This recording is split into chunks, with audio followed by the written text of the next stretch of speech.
The truth is that It's freezing. No, yeah, summertime in South Africa now. there is every year around the time of Purim, it rains, even on the Purim day itself. And the story about it, the story is about two rabbis. One was Rabbi Yosef Chaim Sonnenfeld, who lived in Yerushalayim, and he was the rabbi of Yerushalayim. This is 150 years ago, 100 years ago, something like that. So he didn't want people to dress up in an unsneers way, in an unmodest way. So what he did is that he davened that every single Purim year it should rain, or it should be a bit cold. So if you'll see a bit of rain on Purim day, that's the reason. Because it's very interesting. You see throughout all the years, nearly Purim is a bit cold, a bit yeah. Before you start, I read a wonderful passage. Yeah. About the Yetzer Hara. From one of the leaders of Musar, who moved to Israel and intentionally did not pack the Yetzer Hara. Again, that Did would not pack. He packed all the luggage. He thought he left the Yetzer Hara. When I got to Israel, somehow got in there. right. That's a good point. Yes, 100%. So we've got a few things today. It's all connected to chapter 41. We started off last year and we spoke about Kabbalat Ol Malchut Shamayim, which is accepting the yoke of Hashem. Hashem will be our king, and that is the basis to everything. But the Alter Rebbe says at the beginning is that without that stage and level of Kabbalat Ol Malchut Shamayim, we cannot try and jump to a further stage of Ahava, loving Hashem. It just doesn't work that way. So we are going to speak also about that. We're going to talk about two very interesting spheres. One is called Sfirat HaMalchut, the sphere of, what would be the translation? Royalty or, sorry? Kingship, right. And there's the Midah of Gvura, which is harshness, restriction.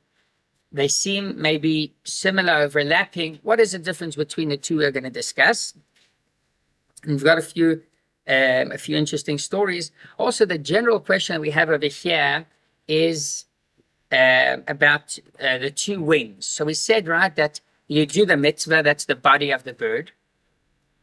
That's the mitzvah, that's the action, the maaseh. But it's not enough.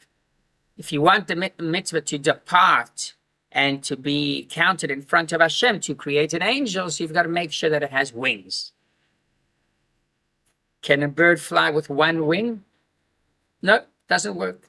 And in that same way, when we want to connect to Hashem, so we've got to make sure we've got two wings, Ahava and Yirah. And the question is, why do we need both? Why is it so important? Couldn't Hashem invent such a mitzvah that just the emotion of Yirah would be enough, or just Ahava would be enough? Why do we need both? And maybe even more important is, how does it work? How can a person combine the two together? How does it, or you love Hashem or you fear Hashem? And you'll see that it's not that simple. A lot of rabbis, some of them had a connection to one side. There's a story of Reb Nachum Chernobyl. He was very interesting. It says that he was literally big from saying Amen Yehei Shmei Rabbah. He had such pleasure that it caused him to gain weight when he said these words of Amen Yehei Shmei Rabbah. So that's one story about it. But then there's another story. He said Kiddush and he used to hold the cup. But when he started to say Kiddush, so the wine spilt. He had to refill it again. And then again, he's saying Kiddush, but his hand's shaking. Wow, what's happening? So it wasn't Parkinson's. It was Yira, fear from Hashem. That was his that was going through his mind when he was standing in front of Hashem. And then we have Rabbi Levi Yitzchak, for example. One of the stories about him is that he used to dance when he said Shalaya Sani Goy. One of the brachas that we says that Hashem did not create me a Gentile. So he used to dance. It was very, so he used to cause them a lot of simcha. He used to dance. So there's a person that his nature is more to the side of love towards Hashem, less of fear. And Rabbi Nachman was a bit different. So we'll speak about it, and we're going to see.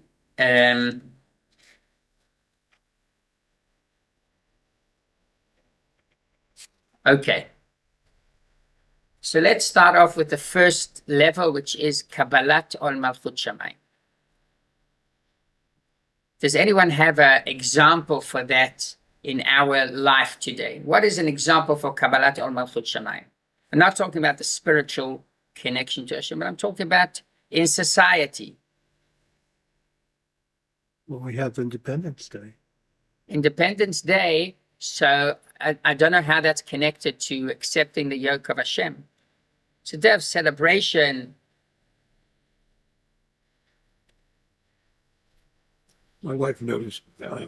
in the news somewhere she got this. Netanyahu was giving a speech yesterday talking about we're sticking with this until victory, and he used the term Baruch Hashem. That's the first time she ever heard him use that. He says it from time to time. From time. It's got to be under a lot of pressure. He does it. Yeah. It's a nice thing. I'm still waiting for him to put on tefillin, and then okay. A lot of other politicians put on tefillin, and as Chabad, we appreciate putting on tefillin in public very much.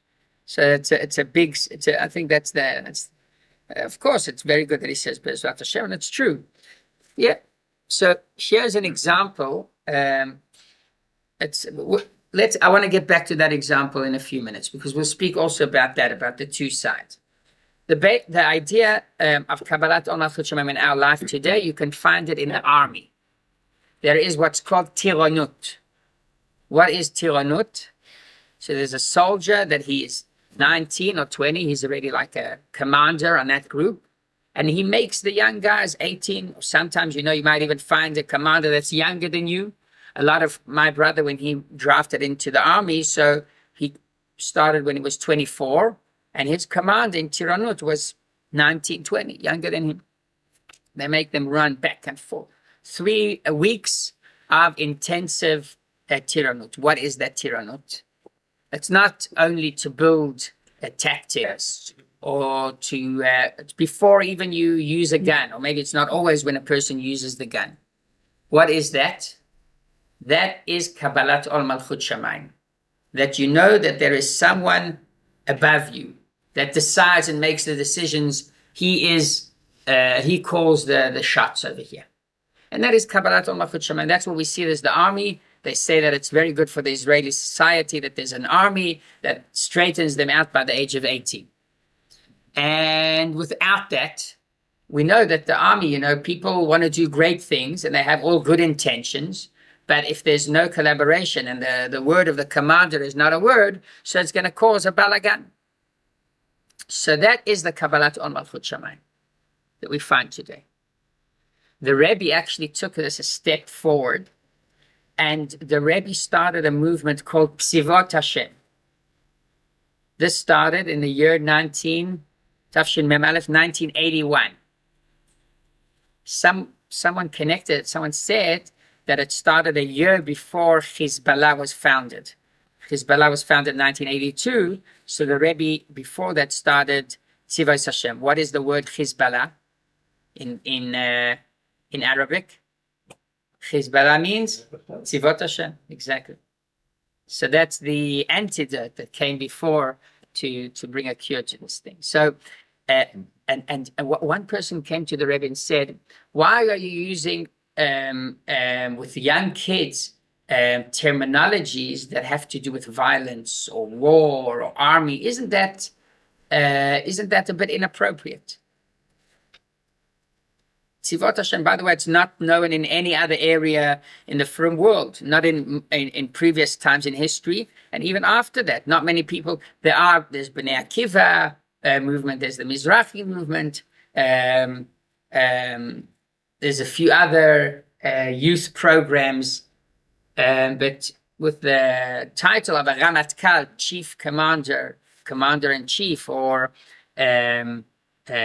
soldiers, and each one gets a certain tag, or he can upgrade himself. This is like an army. So they told the Rebbe, how can you do such a thing? So the Rebbe says he thought of it, which means he wasn't sure. He gave it thought. But he said that is what our generation needs most. Our generation needs most Kabbalat Or. That's what we are missing. People like to do a lot of good things, and they like to use their creativity, their initiative. And what we need is something that grounds us, that tells us that there is a specific law. And not only a specific law, but there is a certain way that Hashem wants us to take a path. Without Kabbalat, also a person might be very, very emotionally connected, but practically not enough. So let's go back to the two wings. What's an example that a person has just with the wing of Ahava? He has the right wing, that he loves Hashem, but he doesn't have the Yirah. He doesn't have the fear. Or he doesn't have the Kabbalat Or. No, Does anyone have an example for that? You go around in circles. yeah, you might enjoy the singing, the dancing, Right. the cheer, Right, and then we go home. right, And he's the way to do it. right. So, yeah, so that's an example. It's not always, it's not an accurate example. I'll tell you why. I'm looking for something that the action itself involves love, but without the appropriate fear. Here you're talking about two different times. A person comes to the shir, that's great. He goes home, it's a different world. They're not, they don't work together. I'll give you one example. Let's say that a person drives to shul on Shabbos.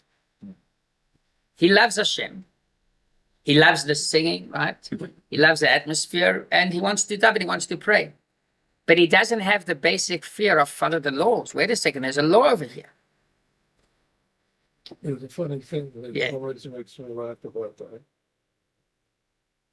My eternal question is, can I leave the radio on over Shabbat? Right, And not for sports or anything, it just be music. right. Well, technically you can. This will be the rabbi. Technically you can, but it's not Yiddish code. Right. So then I'll follow that up. What about driving to shul? Isn't that Yiddish code? But you can't.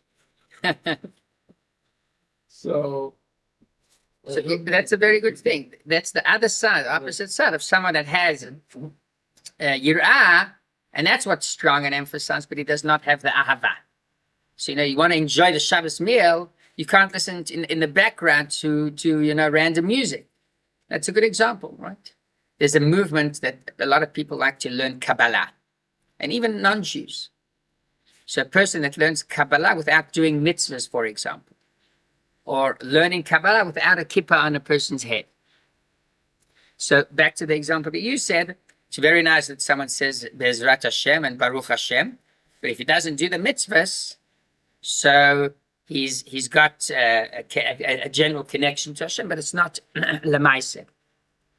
Again, I think it's good that he says it, but there's a lot of room to. Part of the story. Yeah. Well, the other part is he was having a meeting with someone, and whoever he was meeting with said, I have to go to the phone now. Oh. So he went into another office Yeah. for whatever, a few minutes to do the info.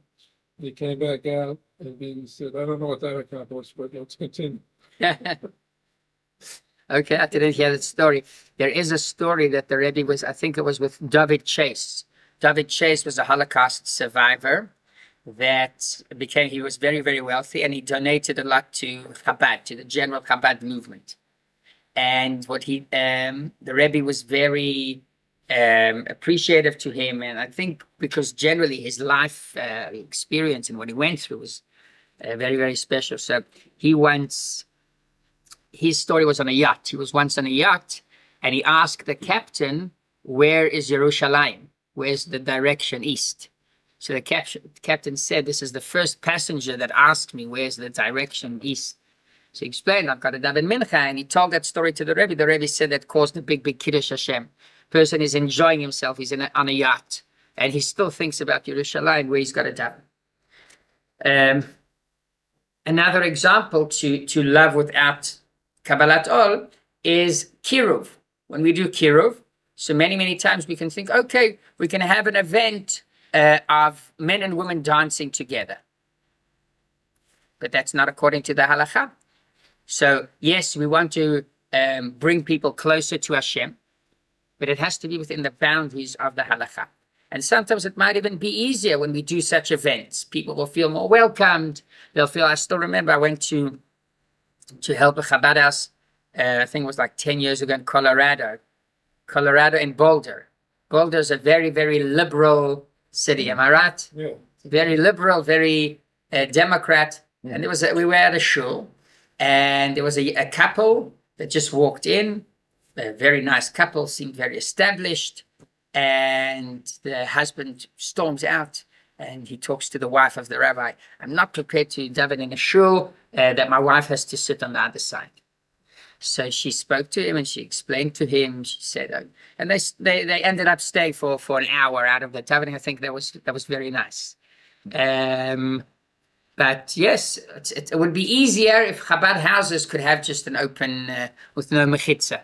But we have the rules, and this is one of the things that we always we have to go by. It's not our initiative. This is the Rebbe's initiative, and that's why we have rules. How do we work in the Chabad houses? So that is another story about. This is another example of love, but not enough fear. So we need those two things. We need those two parts. I'm going to read a bit. In Hebrew, in the words here of the Alter Rebbe, because So all these examples, Ira theory is connected to a negative commandment, and I have having a positive. But in reality, we should have both. right, For both, right? right.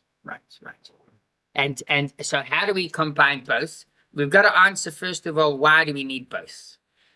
Why? Let's say there's a person that he loves Hashem very much. This is his natural way of connecting. And then there's another person that he goes by the book. Also in his day-to-day life, okay? The general examples of the two characters, someone that is more loving, so he's more creative, he's more emotional, he's more open-minded. And then someone that is more connected to gevura, to harshness, he goes by laws. So he's going to be very educated. He's going to want to get a stable job. He's going to want to know and build in the future that everything is, set up as much as he can. So these are two different personalities. Why don't we make it a bit easier? And we should tell people, you know what? Instead of fighting yourself to fear Hashem, go and invest in doing good and celebrate. There are many examples where people, they had it was a challenging point, this exact idea. And then on the other hand, and I'll tell you where's the good side of such a guy, that when it comes Sukkot, he buys the best esrog. And there are people that they buy them, they come with the best esrog, they enjoy the Chag. When it comes Rosh Hashanah, he has a whole other simanim and everything, right? But so there's no problem with that, and that's simcha shel mitzvah. You want to be happy about the mitzvahs you're doing. That's what makes us complete and full of Hashem, servicing Hashem in that way. But it can't be instead of the Yira. So you can't jump over the Yira and say, okay, you know what? Let's have a whole Purim Soda, but without the proper restrictions. So how does Har Sinai for that? Sorry? Mount Sinai, we said we will do, and we will do. Na'aseh v'nishma, right. We will learn. That's like saying we'll do it, because you said. Kabbalat Ol. Right. That's the Kabbalat Ol. We're going to do it in any case. That's the basis. So the basis has to be first Yira. And then, right, the fear is connected to the prohibitions and the love is to the positive. So the Alter Rebbe says, if it's only love, it's not considered to be the service of a servant. There's a mitzvah to serve Hashem. It's got to be in a way of a service. What is the feeling of fear? What if is guilt part of fear? Okay, so we'll speak about this. Okay. What exactly is fear? What is exactly, how do we say samchut in English? Authority. Where does authority come into the picture? Are they the same thing? What is fear? We're talking about yira, all from Hashem. If I'm embarrassed, if I'm shamed, or I feel guilt, is that considered? We're going to speak about that as well. And here the Alter Rebbe brings a quote from the Zohar, like an ox, right? You want to take a bull, you've got to make sure that you put on the yoke right at the beginning to make sure that it will be something productive. Otherwise, it's going to be wild. In that same way, a human being also has to have this yiras shamayim, oil malchus shamayim on him. And here the Alter Rebbe also tells us that there are two types of ways of serving Hashem. There's avodat ben and there's avodat eved. The sons of Hashem, the children of Hashem, and then there's a servant of Hashem. And generally speaking, these are two different ways of serving Hashem, or out of love or out of fear. And I'll tell you a story from the Gemara. There's a story about Rabbi Chanina and Rabbi Yochanan ben Zakkai.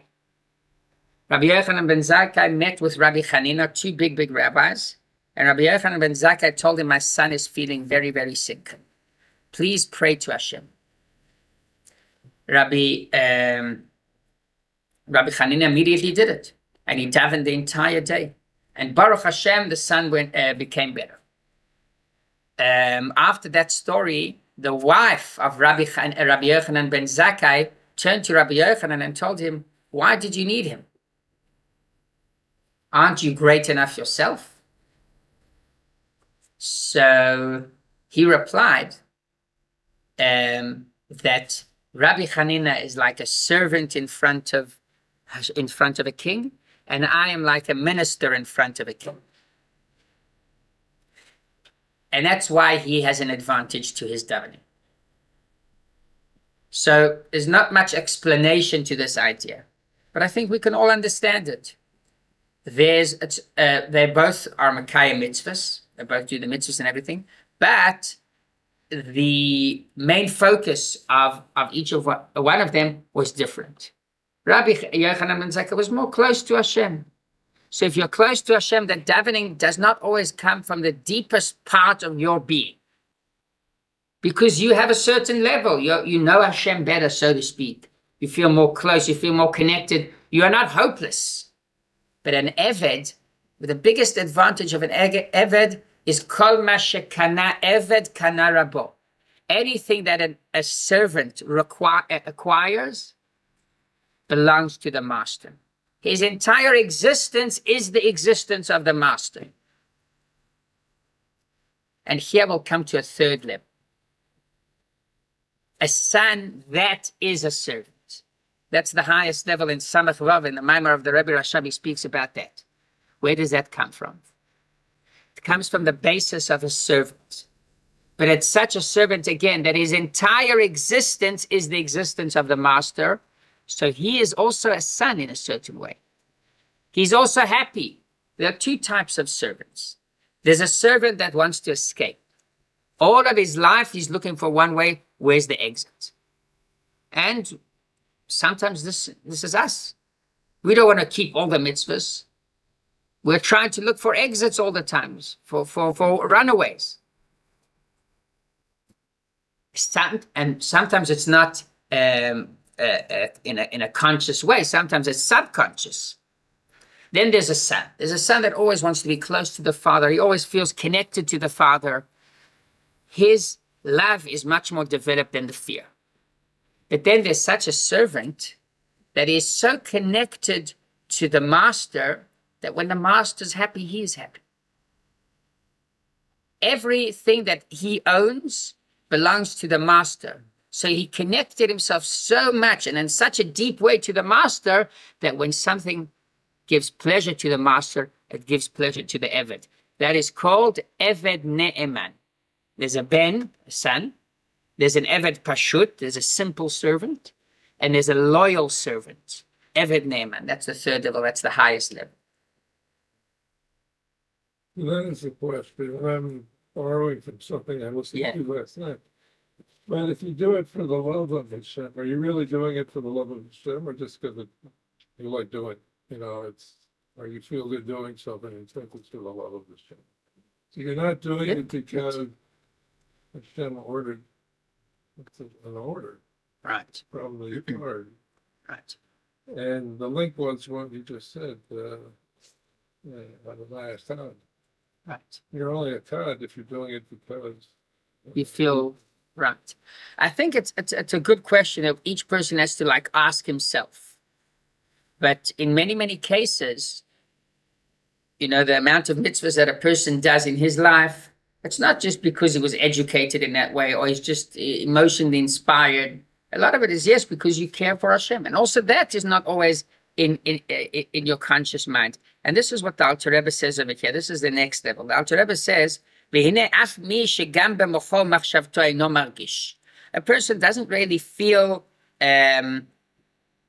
these emotions. And it's not even enough. It's not even developed in his mind enough.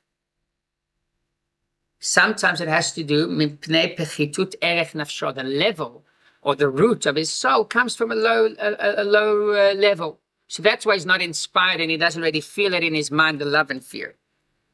And perhaps this is your question. He has in mind that in his work and his service is to serve Hashem, serve the king. That is a complete avodah. That means that he's doing a full service. And here we come to the difference between fear and authority. Or in Kabbalah, Malchut and Gvura. Is there a difference between Malchut and Gvura? What is Gvura? Discipline. Sorry? Discipline. Discipline. Nachon. So,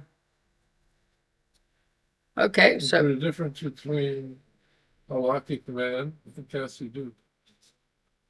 what do you mean? A halachic man is It's all of it, which is halacha. everything. And that's more Malchut or Gvura. Right. Okay, I would connect it more to I may be wrong on that. That's it. Okay, I think it's a good example, but I think that it's more connected to Malchut actually. Right. Because Malchut means that Hashem is the king, that's it. And we acknowledge and we recognize his authority. That is all Kabbalat or Malchut Shemaim is saying, I accept Hashem as my king. What do we have to have in mind when we say the Shema? Not Sephiros and Kabbalah and things like that. That Shema is Hashem Elokeinu, Hashem is our God. Hashem Echad, Hashem is one, that's it. Gvura has to do with an emotion already. Malchus is without all the emotional feelings. Malchut is much more simple, much more plain. I accept Hashem as a king. It's the best book up here, The Simple Servant. The simple servant, yeah. Yeah. Who wrote it again? It's part of the series. So the That's actual library of them. Okay. Okay. So yeah, that's the level of Malchut, authority. And by the way, within that authority, this is another story from Rabbi Yochanan ben Zakkai. Before Rabbi Yochanan ben Zakkai, this is what the Alter Rebbe says. I'll quote it for you inside. כמו שאמר רבי יוחנן בן זכאי לתלמידיו, יהי רצון שיהיה מורא שמיים עליכם כמורא בשר ודם. תדעו, כשאדם עובר עבירה, אומר שלא יירני אדם חול. Rabbi Yochanan ben Zakkai, before he passed away, the Talmidim told him, Rabbi, tell us something. Which means, what are your final words? Tell us something important. So Rabbi Yochanan ben Zakkai says, Yehi Ratzon, may it be that you will fear God like you fear humans. So the students immediately told Rabbi Yochanan ben Zakkai, that's it? Our fear towards Hashem should be the way that we fear people? So he said, yes. start off with that level, and it's like a person when he says, when he sometimes might do an Avera, when he does an Avera, so he says, I hope no one's seeing. I hope no one's watching. So at least we should have that fear. It's like a story. I think this was also from one of the starters of the Musar movement, that he was once traveling, and the Eglon, the driver, basically, when he came next to a pile of hay, so along the side by the fields, he used to grab one pile and another pile. Every time he tried to do it, the rabbi in the back told him, someone's looking, someone's looking. So immediately he left the pile of hay.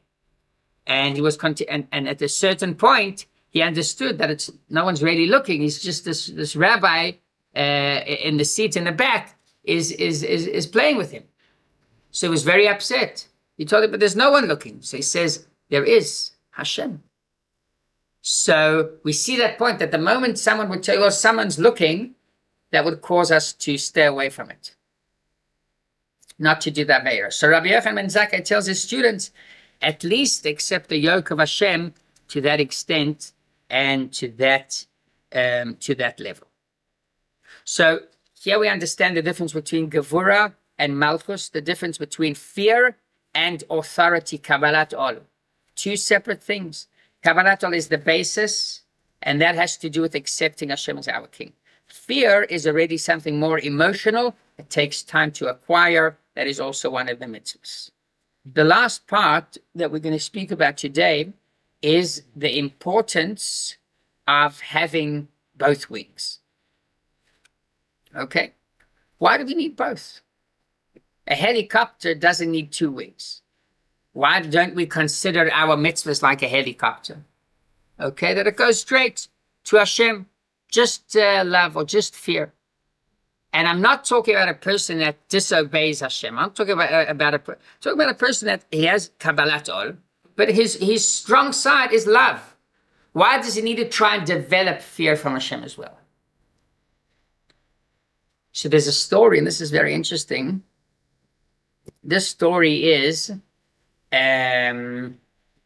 also from the Gemara. The Gemara has, by the way, very interesting stories that we can learn a lot in the Sod.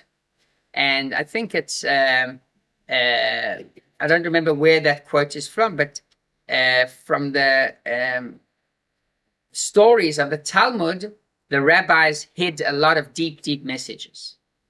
So this is a story about a certain rabbi that he was about to pass away. Before he knew that his time's about to come, so he told his friend, another rabbi, where am I going to end up at? He was not sure. Now, this is a big rabbi. He was not sure if he's going to Gan Eden or he's going to Gehenna. So the friend said, you know what, let's think about it. And he told him, tell me, was there any specific story that you had in your lifetime? Anything like challenging or anything unusual? In the words of the Gemara, Klum Bama Yadcha. Was there any like interesting story that happened to you? So he said, yes, I'll tell you. One of his responsibilities as a rabbi is to collect donations for the poor people in his city. And he said it was Purim, and he was collecting matanot le'evyonim. And what happened is that while he was collecting, the money for the poor mixed in with his own personal money.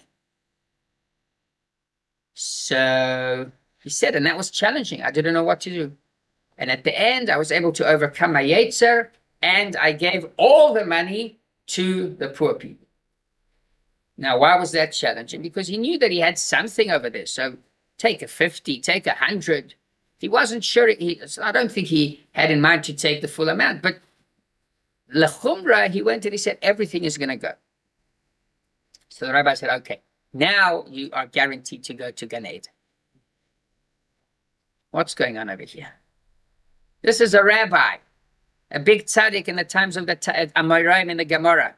Why would he not go to Gan Eden? Why does he need to ask his fellow rabbi? And it's not just a story that they're schmoozing, you know, and they're talking to each other, and it's just without a point, without a meaning. This is a real question. He's not sure if he's going to Gan Eden or not. And the answer of the rabbi wasn't about, well, you studied a lot of Torah, you taught a lot of students. It was, tell me, you have an interesting story. And that story, he liked that story very much. He said, okay, now I know that you're going to Gan Eden. What's going on over here? So the answer hides in the words of the Alter Rebbe, Eina nikres b'shem avodas ha'eved, v'atayra amra v'avadetem es Hashem Elokeichem. And we spoke once about the difference between a person that is Eved Hashem and Oved Hashem. In Hebrew, Eved Hashem is in the past. He's already, that's his name, he's already Eved Hashem. He's not currently Oved Hashem. He's not in the present working and servicing Hashem. He's so-called retired, which means he's accomplished everything. But it's not a challenge for him anymore. Who is greater? Oved Hashem. Someone that now is challenged and he has to work and it's difficult for him. Sorry? Yafeh mod, Ovadia. Oved Hashem. Yafeh. So this explains the whole story in the Gemara. It's very nice that a person learns Torah all day. Some people have that nature. If he wasn't a professor in university sitting 12 hours in front of books and giving lectures, so he's a rabbi that studies Torah 12 hours and gives lectures. Now, there's nothing wrong about that, and that's good. But you are blessed. Hashem gave you that as a gift. Was there any challenge in your avodah? So yes, you'll get Gan Eden, but you're going to get a basic Gan Eden. The traits that Hashem gave you are very easy. You'll get a simple Gan Eden according to your traits. Are you going to get a special Gan Eden for the extra pleasure that you caused Hashem by overcoming the challenges in your life? That was his question. He wasn't sure. He's going back. He's got to remember what is. By the way, that's why you need to talk to someone, because when it's you yourself, you don't always know what is your nature and what is not your nature. You're functioning. You're working every single day. So he told, tell me a bit of your stories. Maybe there was something that was a bit unusual. And he told him the story probably was a bit challenging. Probably he wasn't used to going and maybe, I don't know, collecting money. But the point is that the moment that he needed to overcome something that was not aligned with his natural temper, that is a sign that he deserves Gan Eden. And that is for us to appreciate our challenges. And we might not be rabbis that, like in the times of the Amoraim, that studied Torah all day. It's a different level. We're not going to reach that level. But in a certain sense, it does not make us anything less. Because when we become Oved Hashem, when we are working, and it could be a small thing in my life, but I'm serving Hashem currently, that's Gan Eden.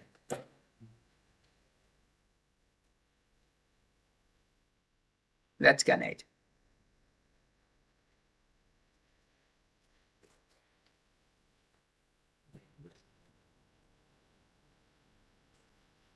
Does that make sense? You should do everything. It's not easy, but in terms of serving, you should do everything you have a talent to do. You should do that. yes, But then you have to realize what you know. right. So a lot more Beit Midrash than Beit Knesset. Yes. I have to exploit the Beit Midrash and work on the Beit Knesset. It's a very good question. And I think we once spoke about it because they used to say, how does a person know what his mission is in life? How do I know what my mission is? There's so many mitzvahs, so many things. So one of the ways that they used to say is that the place where it's most challenging for you That is your mission. That's why you're here. But the Rebbe did not go with that approach. Why? Because it's too hard for us. If a person struggles and he does not see success in what he does, he is going to give up very, very quickly. So the Rebbe says, take your talent and use it in Kedusha. So how does it align with this? I don't know. I don't know. I like the term awe. That's the highest level. That's where we should strive to reach. Yes. Yeah, 100%. But if someone fears even on a low level, yirat achet, a person is afraid of that. So at least that's some kind of emotion he develops. He's not fearing the punishment necessarily, but he fears Hashem. What the Rabbi said, Yeah. take your talent and use it. Yeah. That's also a challenge. Could be the natural one uses his talent in a certain way. He has to redirect and think counter it. And that aligns in the first approach. Yeah, To go out of one's way. right. But Within using the resources. the resources that you're good at, that you have, 100%. And sometimes it's not less challenging. It could be. Sometimes it's more challenging. Things that you're good at, let's say. So you tend to take it easy. I'm good at that, so it comes easy. But to really put a focus on that, it's much harder. The Rebbe was we're coming right after Purim. We're gonna have Pesach, and the Rebbe was very much into Mivtza Matzah. Mivtza Matzah is to give out as many matzahs as you can, matzah shmura, and we're gonna have Bezrat Hashem a lot of matzahs. A lot of these matzahs I give to people that I know that won't have around their table matzah shmura. There's a lot of Kabbalic reasons behind it. Matzah is ma'achal refuah, ma'achal emunah. It strengthens our health and also our belief and faith in Hashem. So there was once a shaliach that went, we talked about a long time ago, right at the beginning. He went to a university in, if I'm not mistaken, or in America, in Brazil. He gave out a lot of matzahs, and he came to the Rebbe and he told him, for him it was a whole project, his first year. And he gave out maybe to 500 students or to 1,000 students. It's a nice amount. So he writes that into the Rebbe, and the Rebbe says, well, how many students are there totally in the Jewish students in the university? And on the campuses, maybe it was like 5,000 or 10,000 students in general. So that was a message that sometimes, yes, you might be doing a lot of good things, but if you use your talent, sometimes you can make it even greater, even bigger, and that's what Hashem wants. So 100%, yeah. That's I think the idea. We're going to be selling matzah? We will be selling matzah as well. Yeah. Spelled? There's a few types. Okay, Yishar Koyach. What's